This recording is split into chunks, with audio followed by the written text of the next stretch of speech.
শীতকাল পড়লে সকলেরই পিকনিক করতে খুব মন চায়। আমরা সকালেই চলে এসেছি পিকনিক স্পটে।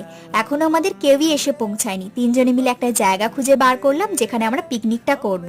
আসার কথা ছিল সকলেরই সকাল 9টায়, কিন্তু সবাই যেহেতু একটু লেট করে এসেছে তাই সমস্ত কিছু শুরু হতে হতে আমাদেরও অনেকটাই দেরি হয়ে গেছে। সমস্ত কিছু জোগাড় করে নিয়ে এবার আমাদের রান্না করতে হবে। আর তার আগে আমরা সবাই খেয়ে নিলাম চা। চা খেয়ে কড়াই হাতা খুন্তি ধুয়ে এখন চলছে মাংসটাকে ম্যারিনেট করা।